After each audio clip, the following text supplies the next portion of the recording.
Sir, I move that the Inland Waterways Authority of India Amendment Bill 2001 be taken up for consideration and approval by this Honourable House. So there are two substantial amendments which have been suggested to the existing bill. The first is with regard to the composition of the authority. There are some changes which have been suggested in order to make it a little more broad-based. The second is a more significant, which is substantial, which relates to its functioning. Currently, sir, we have 3 national waterways in the country, and today out of a total waterway strength in India, barely about 20% of it is what is effectively utilized. A large amount of investment is needed in that sector, and for that purpose, the Section 14 of the Principal Act is sought to be amended, which empowers the authority to enter into joint ventures concerning inland shipping by way of equity participation. There is also a proposal to add Section 18 capital A. In order to attract investment, the authority may in such manner and subject to those terms borrow from various sources by issue of bonds, debentures and other instruments. This is an empowering provision which enables the authority to raise capital from the market itself by way of these instruments. So these are these two substantial objects, because there is a lot of scope for expansion of the inland waterways activity in India, essentially because it is economically it's much cheaper, it's fuel efficient, ecologically it is superior, and it also tends to lower the weight of the emphasis which is on our roads and rail network. I therefore, sir, propose to this Honourable House that this bill be taken up for consideration and passage by this Honourable House. Now the motion moved. There is no member to speak on this important bill.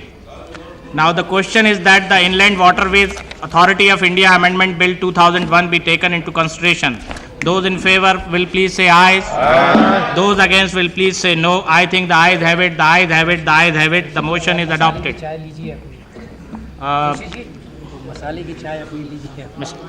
Mr. Minister. Sir, I move that the bill be passed. We shall now take up clause by clause consideration of the bill. Clauses 2 to 29 stand part of the bill. Those in favor? No, 29. Those in favor will please say ayes. Aye. Those against will please say no. I think the ayes have it, the ayes have it, the ayes have it. वो दो.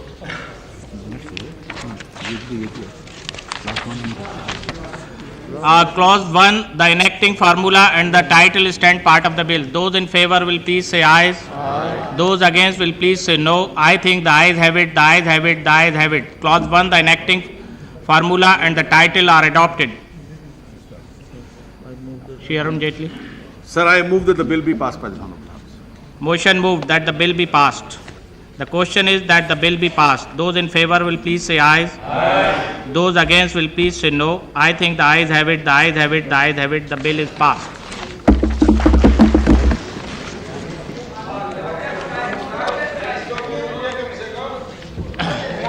Thank you, sir.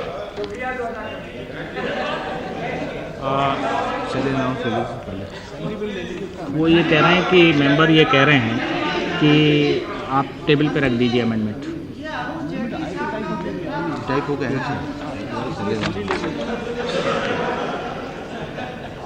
Now the salary, allowances and pension of members of Parliament Amendment Bill 2001. Shri Pramod Mahajan.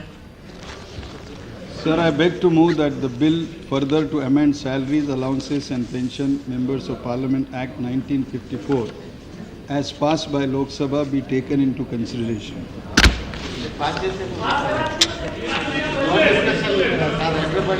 Okay, चलिए ठीक है. Now the question is that the salary, allowances and pension of members of Parliament Amendment Bill 2001 as passed by the Lok Sabha be taken into consideration. Those in favor will please say ayes. Aye. Those against will please say no. I think the ayes have it, the ayes have it, the ayes have it. The motion is adopted. We shall now take up clause by clause consideration of the bill. You want to speak? Sir. Okay. Sir, I rise to oppose this bill, sir. In fact, we have adopted. If you want to make some point, you may please make your point. Because okay. Because we have adopted, there's a No, procedure. no, sir. You I may have make given your- my name, sir. Okay. I have given my name, sir. Exactly, that we have, no, not at all. I stood up and that is why, sir. No, I stand to oppose this bill, sir. Now, a great debate is going on in the country about this important matter.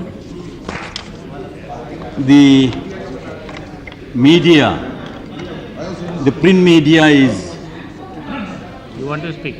is also taking up this issue.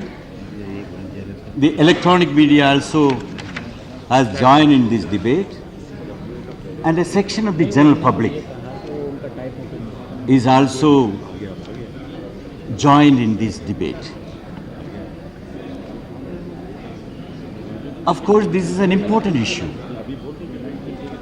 I may be a minority in this house, but lot of public, they are discussing this issue.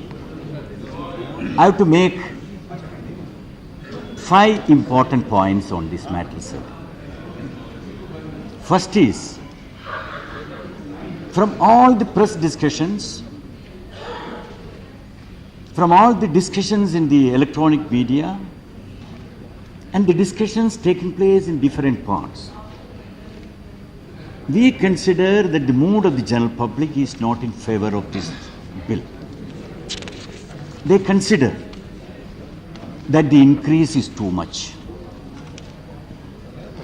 An impression has been created that there is threefold increase in the matter of salaries. So this is too much. And this increase is made in one installment. No other category of any profession or any category of people, they haven't got this much of increase in one installment. That is why the people, the general public is opposed to this.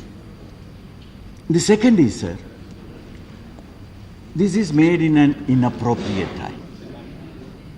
The other day we discussed the slowdown of the economy. We are going to discuss about the growing unemployment in the rural countryside. We have also discussed about the natural calamities and the miseries of the people. We are also discussing about how to reduce our expenditure, how to reduce our fiscal deficit. And in such a situation, in the situation of the slowdown of economy and the growing miseries of the people, so we consider this is made in an inappropriate time. And the third important aspect is, sir, the manner in which this increase is made. Because we ourselves are taking this decision. We have discussed this matter earlier also. Let us try to constitute some institutional setup and let them study the whole aspects and let them decide on such matters. Because I think that it is we alone have this privilege of deciding on our own salaries. And this is also creating lot of criticism. If you constitute some sort of independent mechanism for making suggestions or and then implementing it. So we should, there is no such provision in this bill. If some such provision is made, that would help us. And there is an argument that in the case of other profession, during the last so many years, that there is more increase. So the salary of MPs also should be increased. We don't agree with that logic. The profession of MPs is a unique one, entirely different from other profession. We are the policy makers. We are the makers of law.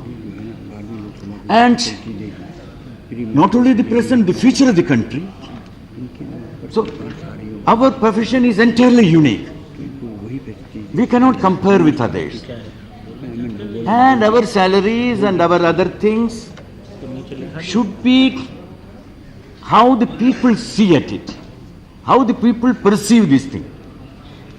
So in the context of the common people's perception, lot of objection is there, lot of criticism is there.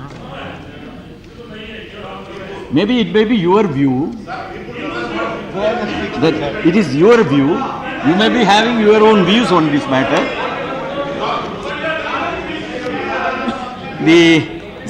The other argument is, I know that you may disagree on this matter, it may be unpleasant to you, it may be unpleasant to you. No, that's all right.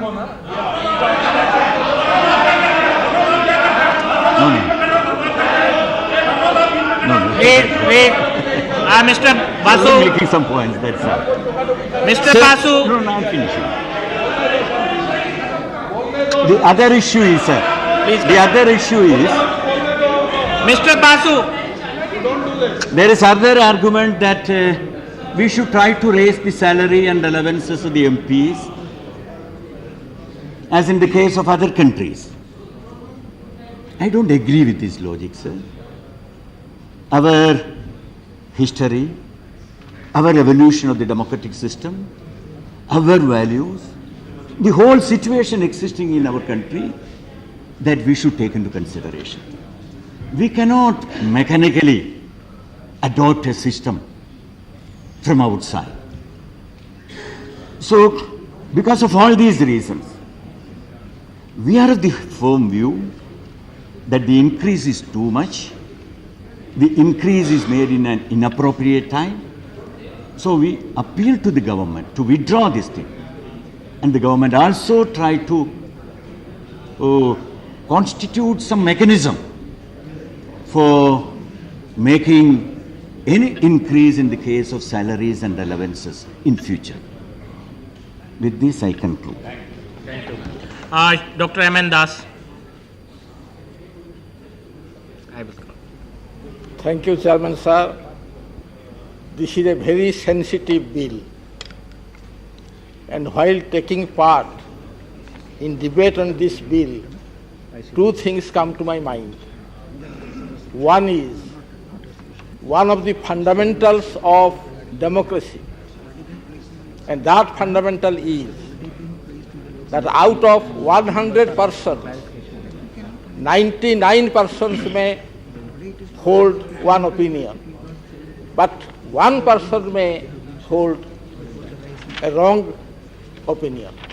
But still then, that one person holding the wrong opinion should have the freedom to express his opinion against 99 persons holding correct opinion. That is one of the fundamentals on which we have erected this democratic system.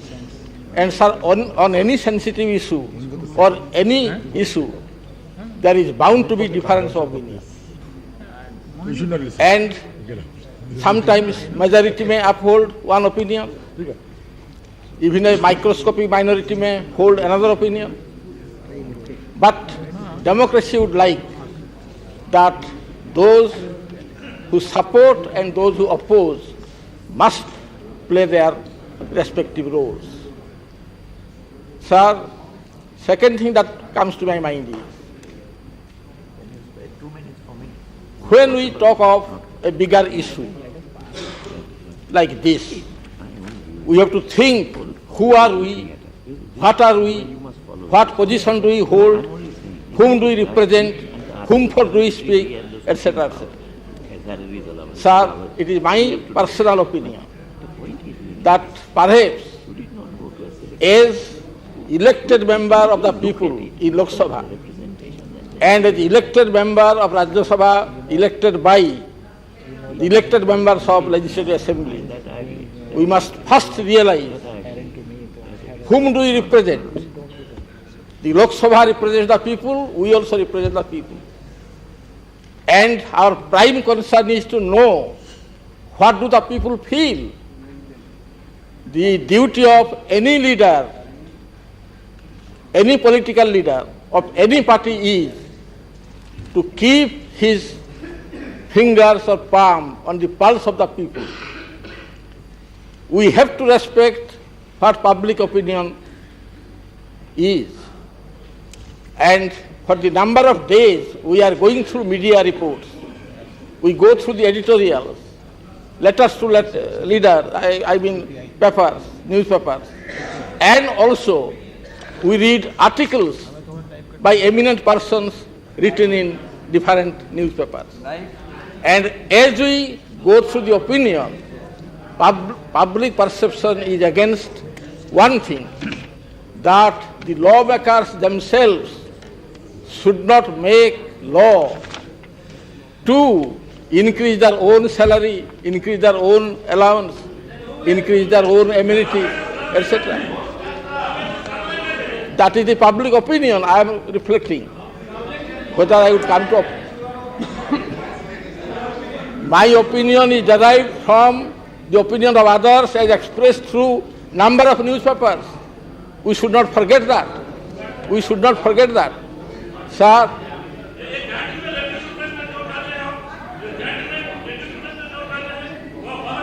Please, I told please you. conclude the class. Sir, Chairman Sir, through you, I request my honorable friend to remember what Voltaire said. I do not agree with you, but I would uphold your right to disagree with me till the end of my life. So what I say, you may not agree, but you should also agree to uphold my right to speak. If that you do not do, what is the meaning of parliament? What is the meaning of democracy? What is politics? And we are members of the sovereign parliament of India. There is no tolerance. When one speaker speaks, somebody else would try to choke his voice. I request you to remember Voltaire once again. Sir, I going by the public opinion and general perception all over the country, I would like to oppose the bill. Thank you very much. Shri Ramashankar Kaushik. सभापति जी, ये सांसदों की तनख्वाह बढ़ाने का विधेयक फिर आ गया और फिर पूरे देश में चर्चा शुरू हो गई। माननीय मंत्री जी ने इस विधेयक के संबंध में ये बात तो जरूर कही है कि ये इसलिए लाया जा रहा है क्योंकि मूल्य सूचकांक ये कहते हैं कि सांसदों की तनख्वाह और सांसदों के भत्ते कम हैं, लेकिन फिर वही बिल आएगा। तो मैं माननीय मंत्री से कहना चाहता हूं आपके माध्यम से कि कोई ऐसी व्यवस्था होनी चाहिए कि जो सब लोगों को ये लगे कि हाँ, इस व्यवस्था के अंतर्गत इसको बढ़ाया गया है। तो जैसे इन्होंने मूल्य सूचकांक की बात कही है, तो ये व्यवस्था आप क्यों नहीं आगे के लिए क्यों नहीं की जा रही है? ये व्यवस्था फिर बिल आएगा, फिर यही स्थिति होगी। अरे अरे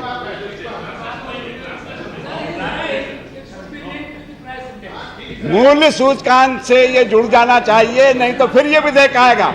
और मैं कहता चाहता हूं कि ये हमेशा अपराध बोध से ग्रसित होते रहे हैं हम लोग, और माननीय मंत्री जी भी अपराध बोध से ग्रसित होते हैं।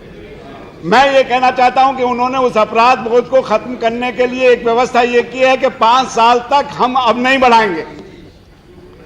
इसका ना तो कोई औचित्य है, ना इसमें कोई व्यवहारिकता है, और ना ही कोई ऐसी बाध्यता है जिसे पार करने में आपको मुश्किल होगी। कोई बाध्यता नहीं है। कोई एक कॉन्स्टिट्यूशनल अमेंडमेंट थोड़ा ही होगा। आप फिर एक विधेयक ले आएंगे, फिर एक संशोधन ले आएंगे, फिर तनख्वाह बढ़ जाएगी। व्यवहारिकता इसलिए नहीं है कि आज बहुराष्ट्रीय कंपनियों के वर्चस्व से, WTO के शर्तों से क्या स्थितियां आगे होंगी कुछ नहीं कहा जा सकता। मूल्य सूचकांक कितना बढ़ेगा ये कुछ नहीं कहा जा सकता। तो ऐसी स्थिति में मैं ये कहना चाहता हूं कि एक तो ये 5 साल वाले जो बैरियर लगाने की कोशिश की गई है उसका कोई महत्व ही नहीं है, उसकी कोई बाध्यता ही नहीं है। कहाँ बाध्यता है उसकी और औचित्य उसका क्या है, जबकि व्यवहारिक दृष्टि से आप मूल्य सूचकांक के साथ जोड़ेंगे। तो मैं माननीय मंत्री से निवेदन करना चाहता हूं कि इसमें ये संशोधन करें कि हम भविष्य के लिए मूल्य सूचकांक के साथ इसे जोड़ दिया जाए। अब तो जितना कर रहे हैं उतना कर दें, लेकिन आगे के लिए अगर कोई ऐसी स्थिति आए, अगर ऐसा औचित्यपूर्ण बात लगे, तो हमको मूल्य सूचकांक के आधार पर उसे बढ़ाना चाहिए, और वो विधेयक के रूप में फिर आएगा ही नहीं, और वो आना नहीं चाहिए। इन शब्दों के साथ राजकुमार, support this bill, sir. Thank you. And I only request the Honorable Minister to look into the aspect of ex-MPs also to see, because one day or other we all become an ex-MPs. So for their facilities also, the kindly Honorable Minister will look at. Sir, जो इनका सुझाव रमाशंकर कौशिक जी का मेरे ख्याल से बिल्कुल ठीक है। It should be linked with price index. Bar bar bill लाने की जरूरत ही नहीं। अभी तक चपरासियों की थी, अब क्लर्क की सैलरी हो गई भारत सरकार के। ये कम से कम लोगों को पता चल गया है। ठीक, श्री गया सिंह जी। अध्यक्ष, उपाध्यक्ष महोदय, मैं इस बिल का विरोध करता हूं, और ये इसलिए विरोध करता हूं कि आज इसी हाउस में हम लोग पिछले कई साल से देश के खेत मजदूरों के पेंशन और उनके वेजेस पर बात करते रहे, लेकिन कोई सॉल्यूशन नहीं हुआ। आज इस देश के अंदर लाखों और करोड़ों सिख इंडस्ट्रीज के मजदूरों को 1992 के बाद से यही सरकार बार बार एश्योरेंस देने के बाद भी उनका वेज रिवीजन नहीं कर रहा। आज देश के अंदर जो ऐसी स्थिति है, उसमें पिछले जो ये न्यूज़ जा रहा है मैसेज देश में, देश के सामने जो एमपी लोग अपने बैठ के अपने सैलरी अलाउंस बढ़ा रहे हैं, इससे लोगों में काफ़ी तकलीफ है।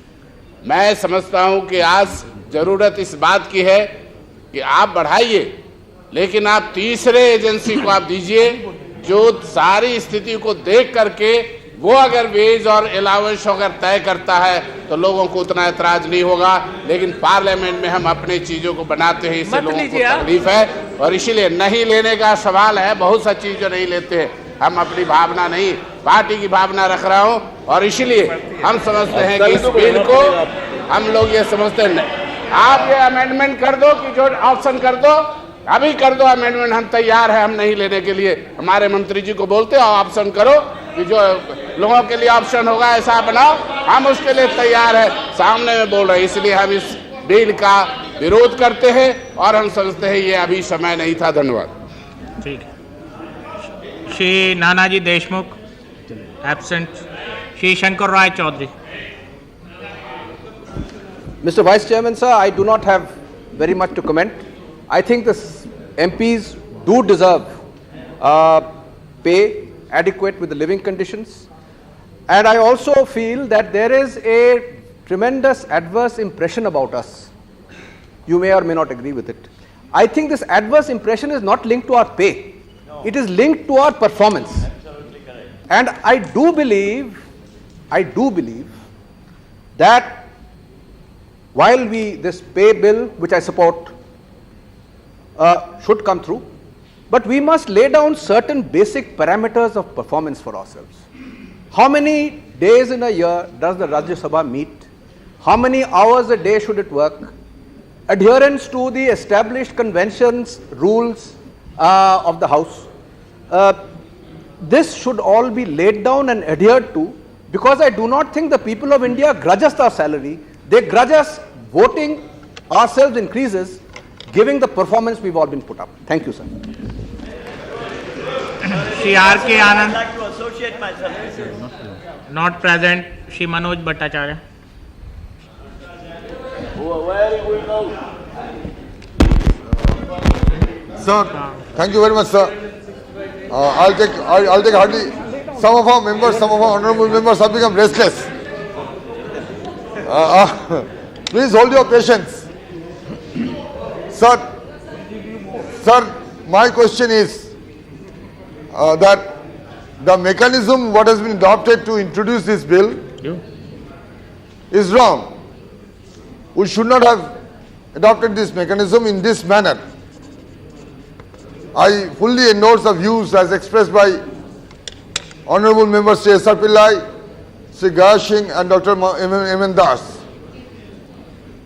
The people at large, it's a fact, the people at large do not approve this because of the mechanism adopted. 1. 2. We should also be careful about the credibility of the politicians in the eyes of the people, because we are working for the people, and once we lose the credibility, total credibility to the people, we shall be nowhere, we shall be living only with the increased salary, but we shall not be able to represent the people.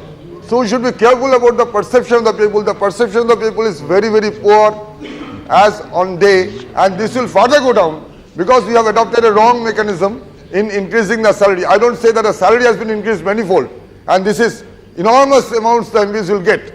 But the people's perception is wrong, and we have chosen a wrong moment to do this. And another point I would like to make, sir, I do have a confusion, because I was finding that many of my honorable friends, they were becoming restless. I would like to ask my honorable friends that whether the role of an MP is exclusively a profession, or there is an element of mission as well. If the element of mission is there, we should not be that much cared about how much salaries we are getting. We should rather be careful about how much we are being able to perform. How much we are being able to perform for the poor people, for the common people, for the downtrodden people. We should be more careful about that. We should not be careful about the profession. I refuse to call this as a profession. MP, Member of Parliament cannot be termed as a profession, sir. I do have my objection. And I would further say that this bill has not been chosen in the appropriate time, particularly when thousands and thousands of public sector undertaking workers, they are not getting their salaries since 6 months, 8 months, some are even 1 year. At that moment when the people are languishing because of the economic policies being adopted by the government, because of the economic policies being pursued by the government, we should not have taken up this bill at this moment. So, sir, with these words, I oppose this bill. Thank you very much. Kapil Sibal. Chairman, sir, I think every member of this House has and should have an opinion on whether or not his salary should be increased. And every member of this House should assess for himself whether in the context of his own performance he deserves an increase in salary. No pontification. Please. Every member of the House, I assume and I know, has a conscience. Every member of the House, I know and assume, has a conscience, and his conscience will tell him whether or not there should be an increase in salary. So I do think that all those members of this House who do believe that their performance is not linked to the increase in pay, and that their conscience does not permit them to have the increase of salary, I do suggest that this is not obligatory on the members to in fact have an increased salary and allowance, and every member is free, in the event his conscience tells him that he should not get an increase in wages, to say that he does not want it. And I am sure that those who have expressed that this should not have been increased will in fact on record say that they will not draw the increase. Thank you very much. Shri Deepankar Mukherjee. No, I called Mr. Deepankar Mukherjee. Sir, through you, to you, and to some of our honorable people who are in the legal profession, Mr. Shibal, Mr. Singhvi, as well as Mr. Narimani are here. Today's business, kindly look at the last item. I'm just reading it to you, sir. Today's business, the last item, and I quote, after an arbitration proposal, after arbitration decision, the government, this House is asked to approve a proposal of the government to reject an award.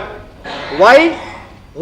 I quote, recurring expenditure of rupees 1 crore per annum, which will lead to diversion of scarce resources from development expenditure to non-productive expenditure, and will thus adversely affect the national economy and principle of social justice.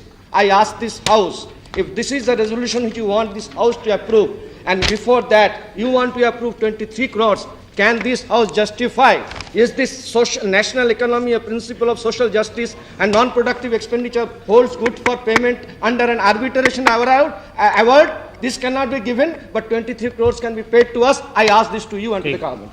Mr. Minister. And I take this option. I take this challenge given by Mr. Shibal. Yes, give an optional clause. We will not take it. Please, Mr. Minister.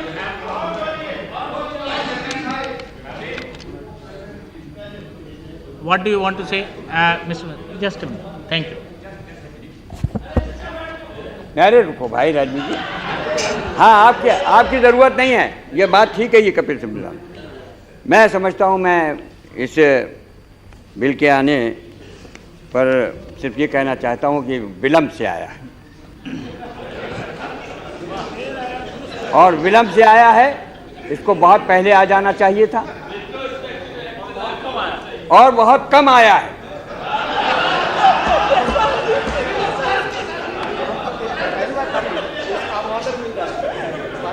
चलिए अपनी बात के लिए गुफरान साहब। लेकिन साथ ही ये भी कहना चाहता हूं कि जो हमारे साथी ऑनरेबल मेंबर्स जनता की आवाज या बाद एमिनेंट राइटर्स जो खुद लाखों लाख रुपया लेते हैं, उनके कमेंट पर वो पब्लिक की ओपिनियन फ्रेम करके हमारे ऊपर कोई इलेक्शन लगाते हैं। बस बात मुझे सुनने दीजिए, कहने दीजिए। तो मैं ऐसे तमाम साथियों को, ऐसे तमाम ऑनरेबल मेंबर्स को ये कहना चाहता हूं कि माननीय मंत्री जी, आप देर से लाए, कम लाए, लेकिन अगर उसके बावजूद भी कोई हमारा ऑनरेबल मेंबर पसंद नहीं करता है, इसको वॉलंटरी कर दीजिए। वन, दूसरी इसका कोई ऐसा मैकेनिज्म होना चाहिए कि नेक्स्ट टाइम ये ना आए। कोई ऐसा मैकेनिज्म हो जाए कि इस बेसिक एक्ट में या जो आपने दिया है, इसमें कुछ ऐसा मैकेनिज्म कर दीजिए कि स्पीकर और चेयरमैन मिलकर इंडेक्स को देखकर सैलरी को इंक्रीज कर सकें या उसकी ज़रूरत को पूरा कर सकें। मैं इसमें एक बात कहना चाहता हूं कि ये स्टेट का ये काउंसिल है, नहीं स्टेट की काउंसिल है। नहीं, ठीक है नूरपत जी, आप बोलिए। गुफरान साहब, नीलोत्पाल जी प्लीज। ये क्यों बोल रहे हैं बार-बार? क्या बोल रहे हैं? हम चुनौती दे रहे हैं। ऑप्शन क्लॉज ऐड कीजिए, हम नहीं लेंगे इन्हेंसर। ऑप्शनल चलिए, हम लोग we are making certain principal points that you may सुनिए, disagree. publicly ridiculous. But you cannot personally attack us.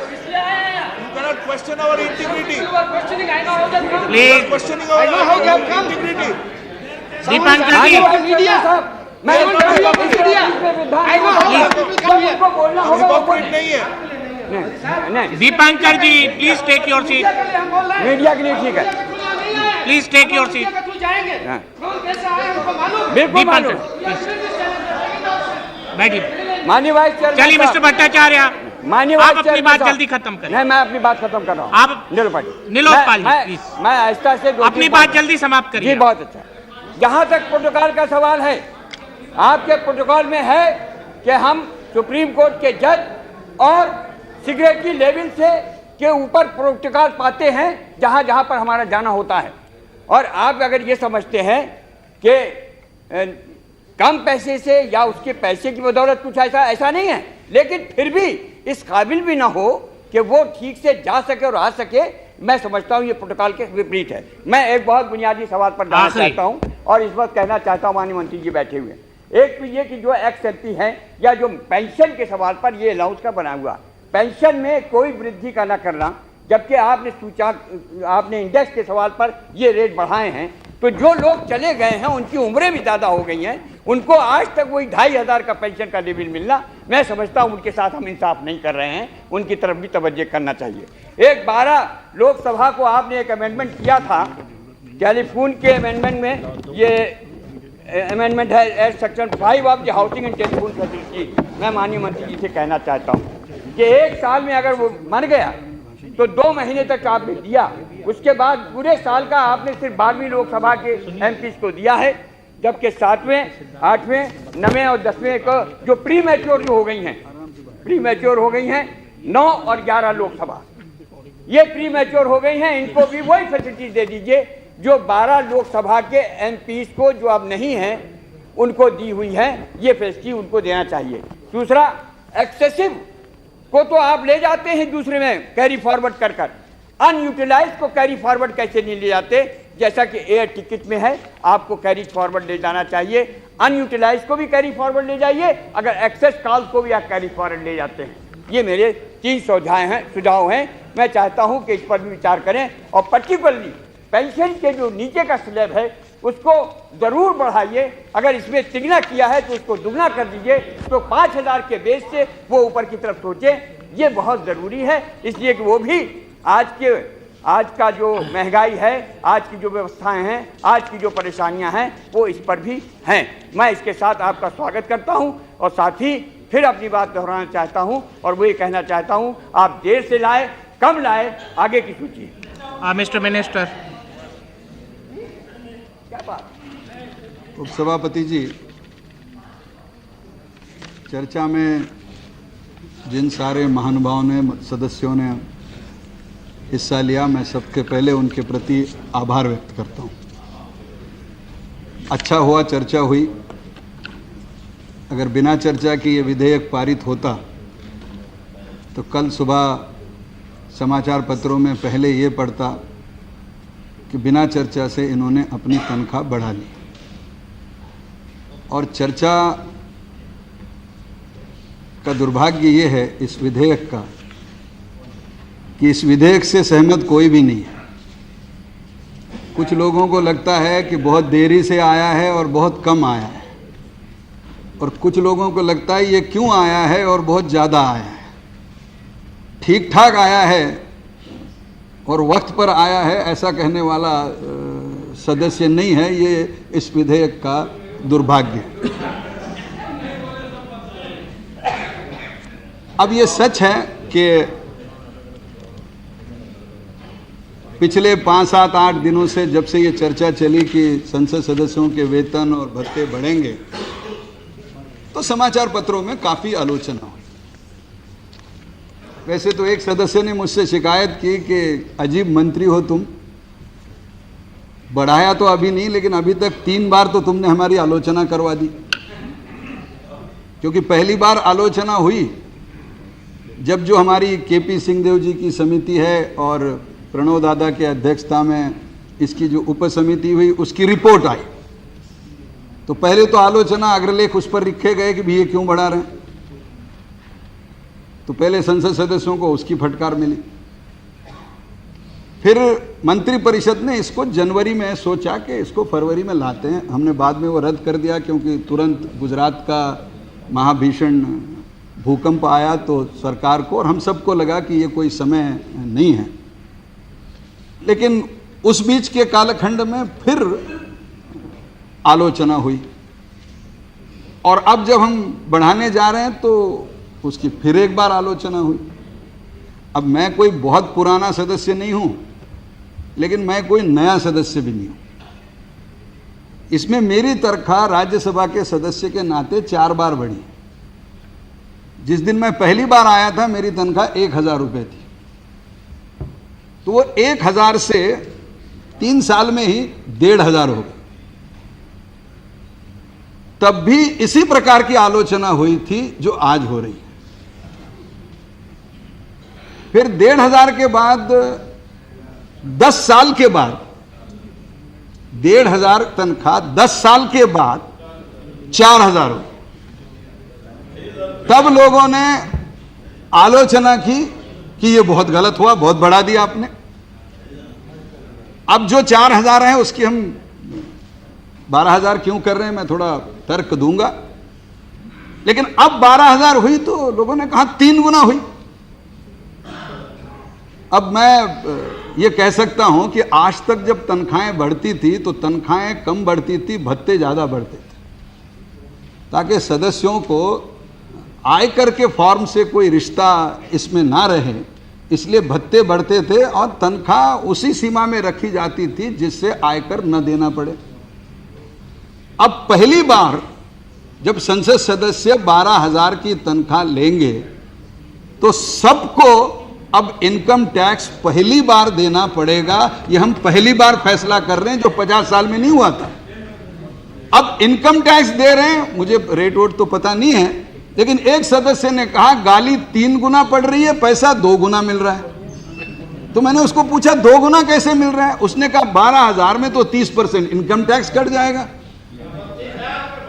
हाँ, तो जो भी हो, तो उन्होंने ये कहा कि बड़ी कमाल है आपकी कि सबने गाली दी 3 गुना बढ़ गई, आप बढ़ा रहे हैं 2 गुना, तो कम से कम 1 गुना गाली तो कम करवाते। लेकिन दुर्भाग्य ये है कि मीडिया ने, प्रेस ने भी इसको कोई ढंग से पढ़ा है, इस प्रकार का नहीं है। अब इस विधेयक में हमने एक भी फोन कॉल नहीं बढ़ाया, सिर्फ हमने कहा है कि हम मोबाइल टेलीफोन देंगे और जो 1 लाख की लिमिट है उसी के अंतर्गत इस मोबाइल के कॉल गिने जाएंगे। अब मैंने देखा कि एक ने कहा 1 लाख मोबाइल फोन आपको मिल गए, फिर किसी ने कहा कि 1 लाख कॉल बढ़ गए, 1 कॉल बढ़ी नहीं, 1 लाख पे बहस हुई। फिर एक ने तो यह भी लिख दिया कि 1 कॉल का मतलब तो एक एसटीडी पोलिंग बूथ चलाने जैसा है। पोलिंग नहीं, पोलिंग राजनेता के घर, एसटीडी बूथ के। अब मैंने 1 लाख को वास्तविक रूप से एक बार गिनने की कोशिश की। जैसे मैं मुंबई रहता हूं, 2 सेकंड में 1 कॉल होता है एसटीडी का, क्योंकि किसी ने यह भी लिखा कि अगर ये बोलेंगे तो 2.5 साल बोलते रहेंगे। नहीं, 2.5 साल उन्होंने हिसाब करके बोला कि 1 लाख कॉल में कितना बोल सकते हैं, क्योंकि उन्होंने लोकल कॉल है ना, उन्होंने लोकल गिना, तो उनको लगा ये लोग तो लोकल ही बोलते हैं और किसी से बोलते ही नहीं है। तो इन्होंने 1 लाख कॉल गिनेंगे तो 3 मिनट 1 कॉल के हो गए, तो 3 लाख मिनट हो गए, तो 3 लाख मिनट तो 2-3 साल बोलते ही रहेंगे, ये क्यों ले रहे हैं। और जब मैंने गिनने की कोशिश की तो मुंबई में मैं अगर एसटीडी से बात करूं और पूरे 1 लाख उपयोग करूं तो मैं 60-62 घंटे कुल बोल सकता हूं।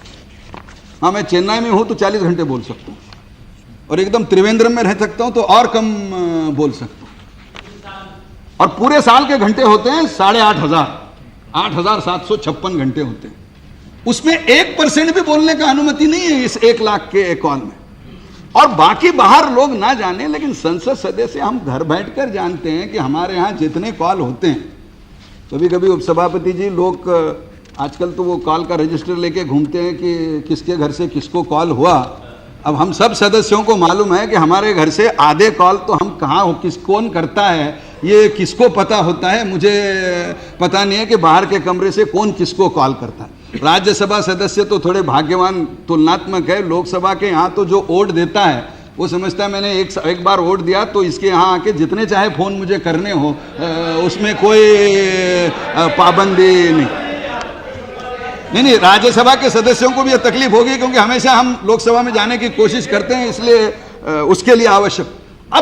अब इसको आलोचना हुई, और इसलिए मैं आलोचना हुई, इसका दुख है। और मैं आलोचना ये तनख्वाह से जुड़ी नहीं।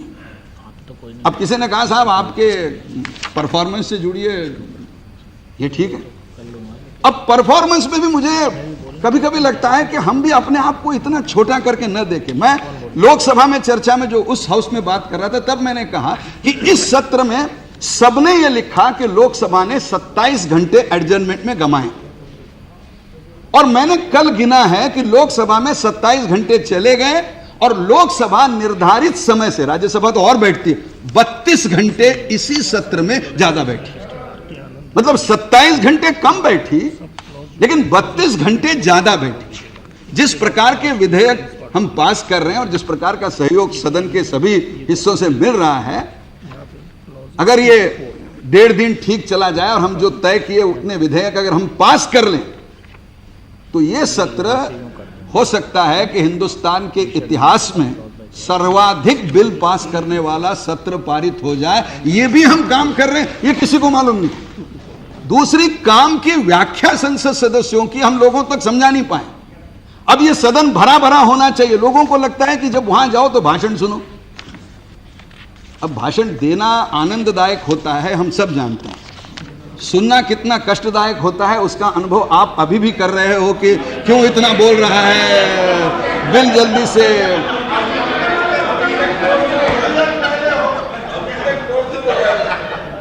बिल ये जल्दी क्यों नहीं पास करता है। लेकिन सब संसद सदस्य जानते हैं, और हमें लोगों को बताना चाहिए कि यहां कोई 11 बजे से 6 बजे तक सब भाषण सुनते, सबके सब लोग बैठ जाएंगे, यही केवल काम नहीं है। अब जैसे यहां संसद सदस्य कोई भाषण करता है, 10 बजे आके नोटिस देता है, उसके लिए 8 बजे अखबार पढ़ता है।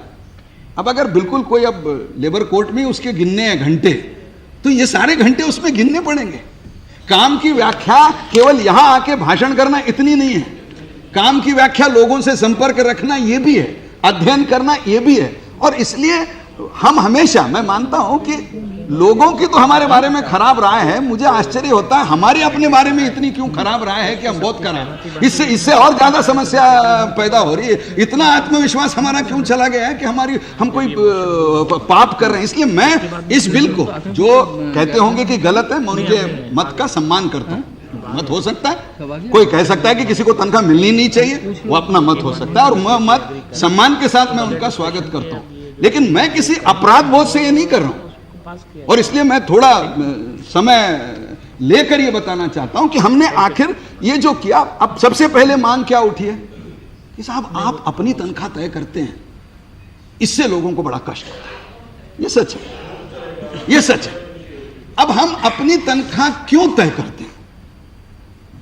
अब ये तनख्वाह कैसी तय होती है, और मैं, इतने विद्वान यहां बैठे उनको बताने की जरूरत नहीं है, लेकिन संविधान में एक धारा 106 है, उसमें लिखा है salaries and allowances of members of either house of Parliament shall be entitled to receive such salaries and allowances may from time to time be determined by Parliament by law. तो संविधान में ही कम से कम आज तक यह व्यवस्था है कि सदस्यों की वेतन और भत्ते संविधान की व्यवस्था के अनुसार संसद ही तय करती है, और वो एक कानून बनाकर तय करती है। 1952 में यह कानून बनाने के लिए समिति बनी, और पहली बार 1954 में यह कानून बना, और 54 के बाद कानून के अनुसार मिल रहा है। इसलिए संविधान में यह व्यवस्था है कि हम अपनी तनख्वाह तय करते हैं, पार्लियामेंट करते हैं, हम करते हैं, ये ठीक नहीं है कि फिर हम बोले तो हम खुद को पार्लियामेंट समझ रहे हैं, हम नहीं कर रहे हैं। As an individual we are not doing it, collectively as a parliament.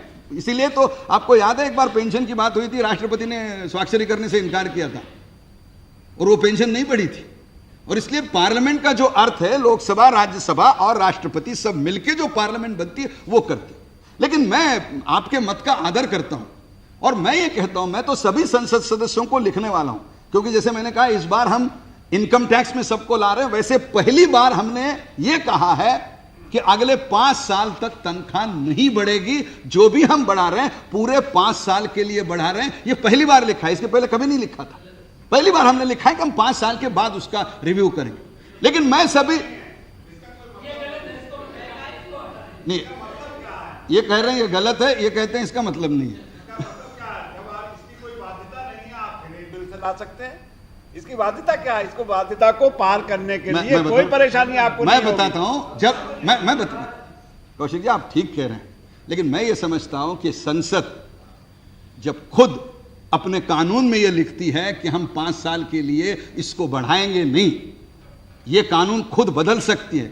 लेकिन मुझे पूर्ण विश्वास है कि कोई अगला संसदीय कार्य मंत्री 5 साल के पहले तनख्वाह बढ़ाने को आएगा तो उसको 10 बार सोचना पड़ेगा कि मैं क्या कारण दूं जिसके कारण मैं 5 साल के, बाध्यता तो नहीं है, मैं तो कल ला सकता हूं दूसरा बिल, मैं ये नहीं कह रहा, कानून की बाध्यता नहीं है। लेकिन मुझे लगता है कि संसद में जो हम कहते हैं उससे भी एक मर्यादाओं की और मान्यताओं की बाध्यता बनती है, और इसलिए 5 साल के लिए तो हमने कहा।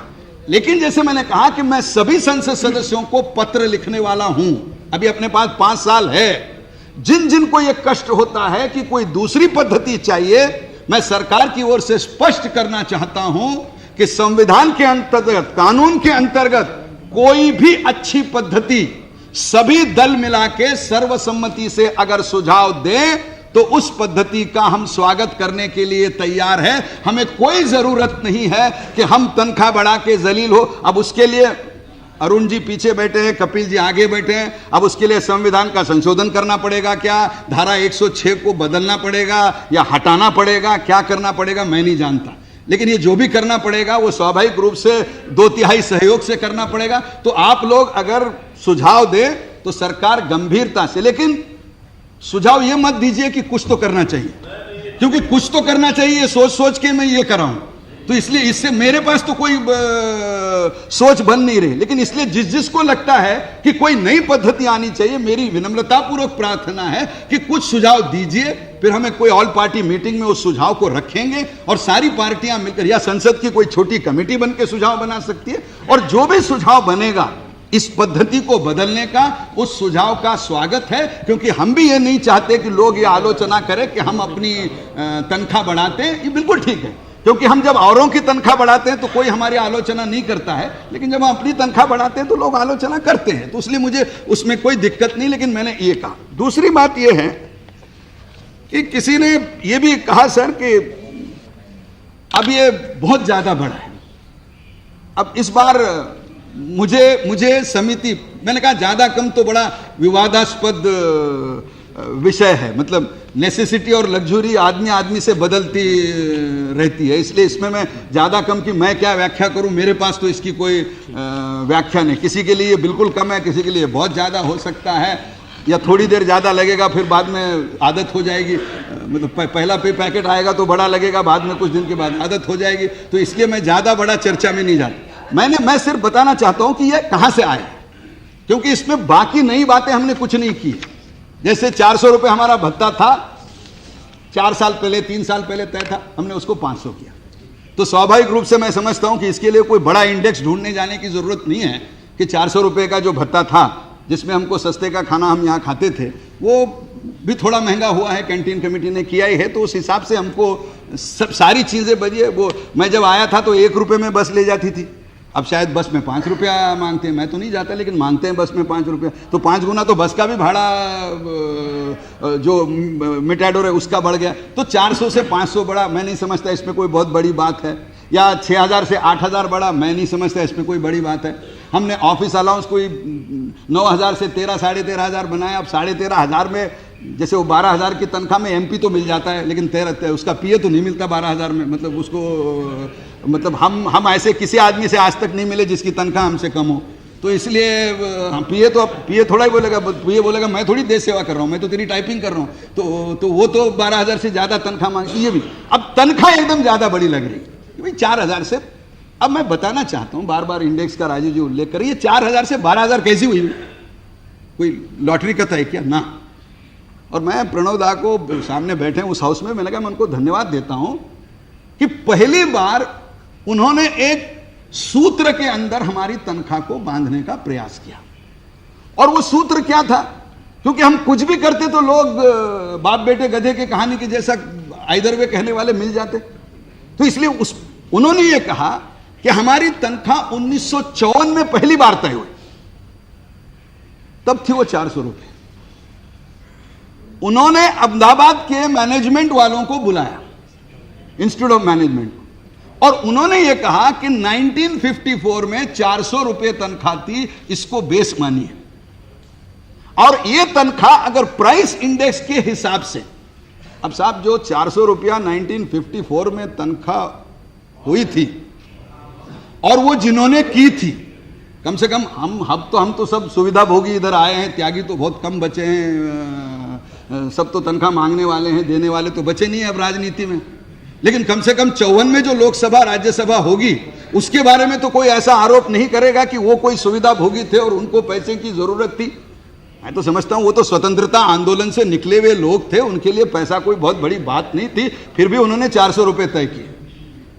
अब अगर 1954 में 400 किए तो इस समिति ने यह कहा कि अगर 1954 में 400 हैं तो अगर वो तनख्वाह इंडेक्स के अनुसार आज तक बढ़ती रहती तो कितनी होती, और उन्होंने हिसाब किया 11,980।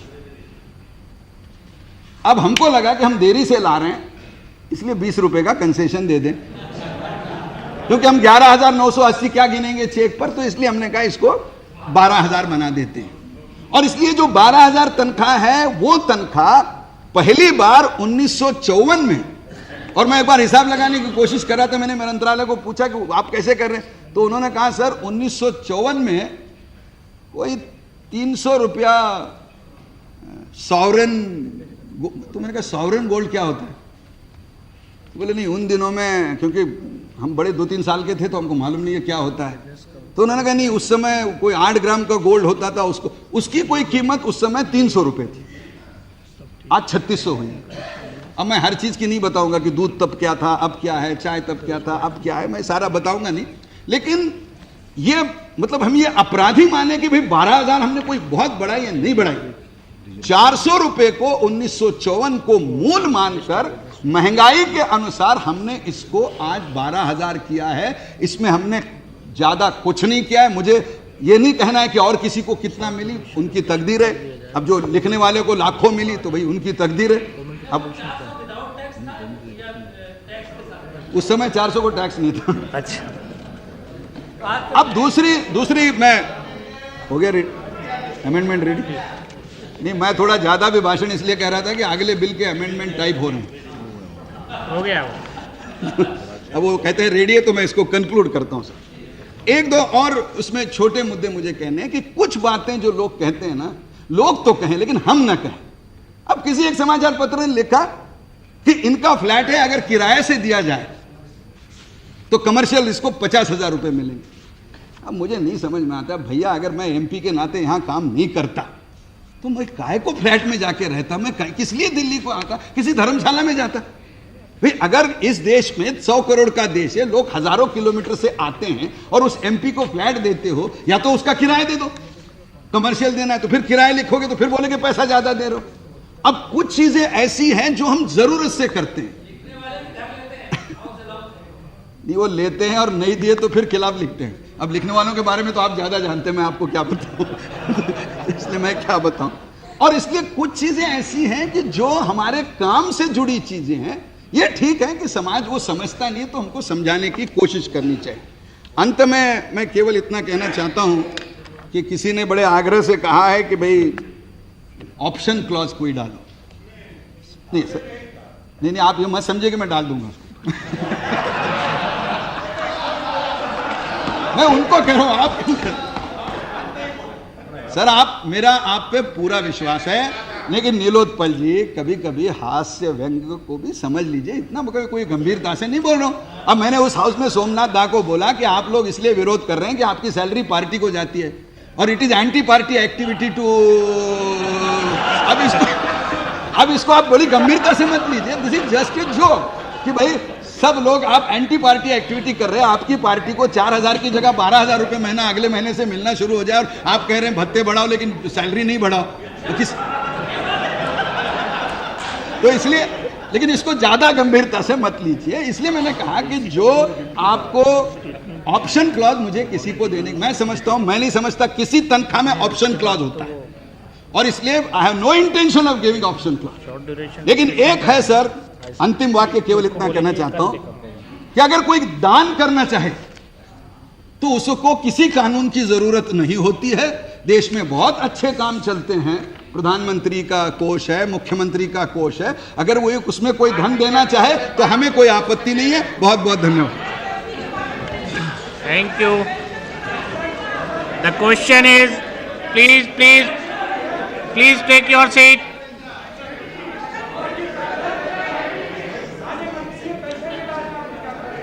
के बारे में सर, एक्स एमपीज के बारे में 2 सिफारिशें थी। एक सिफारिश थी उनकी 2,500 की मूल तनख्वाह 3,000 की जाए और 500 की जगह 600 रुपये हर वर्ष बढ़ाया जाए। वो हमने प्रावधान इसमें किया है। और आपने अच्छा प्रश्न पूछा। आज मुझे एक लोकसभा का सदस्य मिला पुराना, उसने कहा आपने 12,000 बढ़ाया, बहुत अच्छा किया, मैं अब सैलरी लेना शुरू करूंगा। तो मैंने उसको पूछा तुम वर्तमान सदस्य हो, 7 बार चुन के आ रहे हो, तुम अभी तक सैलरी नहीं लेते थे? बोले नहीं, बीच में मैं एक बार हारा था तो 7 बार लोकसभा में आने की पेंशन सैलरी से ज्यादा होती है, इसलिए मैं अभी तक पेंशन लेता था। मेंबर वर्किंग था, मतलब चुना हुआ मेंबर है, लेता वो पेंशन था क्योंकि पेंशन उसके सैलरी से ज्यादा होती थी। बोलता था 2,500 रुपए मूल मिलते हैं और हर साल के 500 मिलते हैं और वो 15 साल चुन के आए हैं तो उसकी सैलरी हो गई 12, पेंशन हो गई 12,000, सैलरी हो गई 4,000। वो कहता मैं सैलरी नहीं लेता, मैं कहता हूं मैं पेंशनर हूं, मुझे पेंशनर दे दो। तो इसलिए जो पेंशन के बारे में कहा है, सिर्फ एक सिफारिश दुर्भाग्य से मंत्रिपरिषद नहीं मान सकी। आपने बहुत टोक कर पूछा है, मैं उसको छुपाने की तो नहीं, मैंने संसद, एक सिफारिश ये थी कि साहब आदमी एक दिन भी सदस्य बने तो उसकी पेंशन शुरू हो जाए। अब थोड़ा हम ये समझे सर, एमपी जो है ना, ये फ्रीडम फाइटर तो है नहीं कि जिसकी संख्या कम होगी।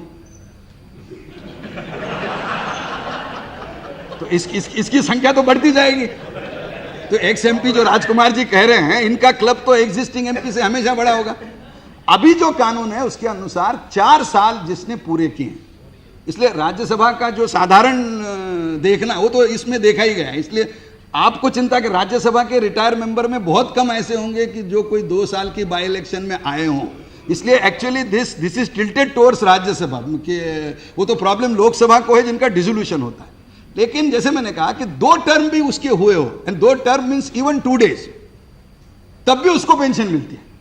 अब कुछ लोगों का ये कहना है कि साहब एक भी टर्म हुई तो पेंशन देना चाहिए। अब ऐसे 800 लोग हैं और उसको हर साल 4 करोड़ रुपए लगेगा। तो मैंने सोचा कि मेरे वामपंथी बंधु ज्यादा नाराज न हो, इसलिए मैंने उसको नहीं करने का फैसला किया है और जो वर्तमान है उसके अनुसार फैसला किया है। बहुत धन्यवाद। ठीक। The question is that the salary allowances and pension of members of Parliament Amendment Bill 2001 as passed by the Lok Sabha be taken into consideration. Those in favor will please say ayes. Those against will please say no. I think the ayes have it, the ayes have it, the ayes have it. The motion is adopted. Clauses 2 to 4 stand part of the bill. Those in favor will please say ayes. Those against will please say no. I think the ayes have it, the ayes have it, the ayes have it. Clauses 3 and 4 are adopted. 2 to 4 are adopted. Clause 1, the enacting formula and the title stand part of the bill. Those in favor will please say ayes. Those against will please say no. I think the ayes have it, the ayes have it, the ayes have it. Clause 1, the enacting formula and the title are adopted. Shri Pramod Mahajan. I move that the bill as passed by Lok Sabha be passed. Motion moved that the bill be passed. The question is that the bill be passed. Those in favor will please say ayes. Those against will please say no. I think the ayes have it, the ayes have it, the ayes have it. The bill is passed.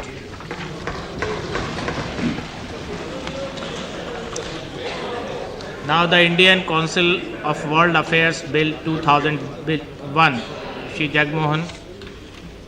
Sir, I beg to move that the bill to declare the Indian Council of World Affairs to be an institution of national importance and to provide for its incorporation and matters connected therewith as passed by Lok Sabha be taken into consideration.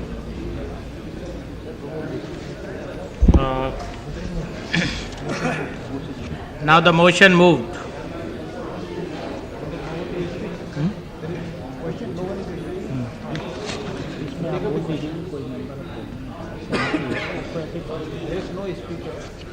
नहीं नाम है वो you have moved the motion? Yes, sir. ना है कि बहुत प्रयासों के बाद एक सहमति इसमें बनी है, तो अगर हम इसको बिना चर्चा के सीधा पारित कर दें तो सदन की कृपा से।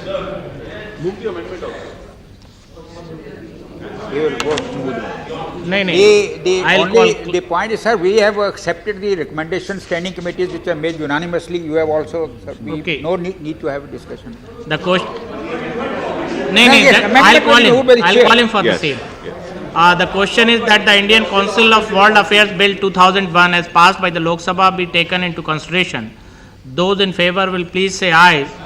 Those against will please say no. I think the ayes have it, the ayes have it, the ayes have it. The motion is adopted. We shall now take up clause by clause consideration of the bill. Clauses 2 to 6 stand part of the bill. Those in favor will please say ayes. Those against will please say no. I think the ayes have it, the ayes have it, the ayes have it. Clauses 2 to 6 are adopted. Clause 7 stands part of the bill. There are 3 amendments, number 1 to 3 by Shri Jagmohan. Sir, I move the amendment. Amendments moved. Those in favor will please say ayes. Those against will please say no. I think the ayes have it, the ayes have it, the ayes have it. The amendments are adopted. I shall now put clause 7 as amended to vote. Those in favor will please say aye. Those against will please say no. I think the ayes have it, the ayes have it, the ayes have it. Clause 7 as amended is adopted. Clauses 8 to 13 stand part of the bill. Those in favor will please say ayes. Those against will please say no. I think the ayes have it, the ayes have it, the ayes have it. Clauses 8 to 13 are adopted. Clause 14 stands part of the bill. There are 2 amendments. Number 4 and 5 by Shri Jagmohan Ji. I move the amendments. Amendments moved. Those in favor will please say aye. Those against will please say no. I think the ayes have it, the ayes have it, the ayes have it. The amendments are adopted. I shall now put clause 14 as amended to vote. Those in favor will please say aye. Those against will please say no. I think the ayes have it, the ayes have it, the ayes have it. Clause 14 as amended is adopted. Clause 15 stands part of the bill. There is one amendment, number 6, by Shri Jagmohan ji. Shri Jagmohan. Move the amendment, sir. Amendment moved. Those in favor will please say aye. Those against will please say no. I think the ayes have it, the ayes have it, the ayes have it. The amendment is adopted. I shall now put clause 15 as amended to vote. Those in favor will please say aye. Those against will please say no. I think the ayes have it, the ayes have it, the ayes have it. Clause 15 as amended is adopted. Clauses 16 to 25 stand part of the bill. Those in favor will please say aye. Those against will please say no. I think the ayes have it, the ayes have it, the ayes have it. Clauses 16 to 25 are adopted. Clause 26 stands part of the bill. There are two amendments, number 7 and 8 by Shri Jagmohan ji. I move the amendment, sir. Amendments moved. Those in favor will please say aye. Those against will please say no. I think the ayes have it, the ayes have it, the ayes have it. The amendments are adopted. I shall now put clause 26 as amended to vote. Those in favor will please say aye. Those against will please say no. I think the ayes have it, the ayes have it, the ayes have it. Clause 26 as amended is adopted. Clauses 27 to 29 stand part of the bill. Those in favor will please say aye. Those against will please say no. I think the ayes have it, the ayes have it, the ayes have it. Clauses 27 to 29 are adopted. Clause 1, the enacting formula and the title stand part of the bill. Those in favor will please say aye. Those against will please say no. I think the ayes have it, the ayes have it, the ayes have it. Clause 1, the enacting formula and the title are adopted. Shri Jagmohan ji to move. Sir, I beg to move that the bill be passed. The bill as amended. As amended be passed. Motion moved that the bill as amended be passed. The question is that the bill as amended be passed. Those in favor will please say aye. Aye. Those against will please say no. I think the ayes have it, the ayes have it, the ayes have it. The bill as amended is passed. इसके बाद short duration discussion है जो कल अगर सदन की सहमति हो तो टेकअप किया जाएगा। साथ ही गवर्नमेंट रेजोल्यूशन भी अगर सदन सहमत हो तो कल उसको करें। और एक स्टेटमेंट है रेल मंत्री जी का, श्री नीतीश कुमार की जगह श्री राजगोपाल जी जो राज्य मंत्री हैं, to make a statement regarding setting up of non lapsable special railway safety fund for Indian railways. You may lay it on the table of the House. Please lay it on the table of the House. आप सदन की कार्यवाही कल 30/8/2001 को 11 बजे तक के लिए स्थगित की जाती है।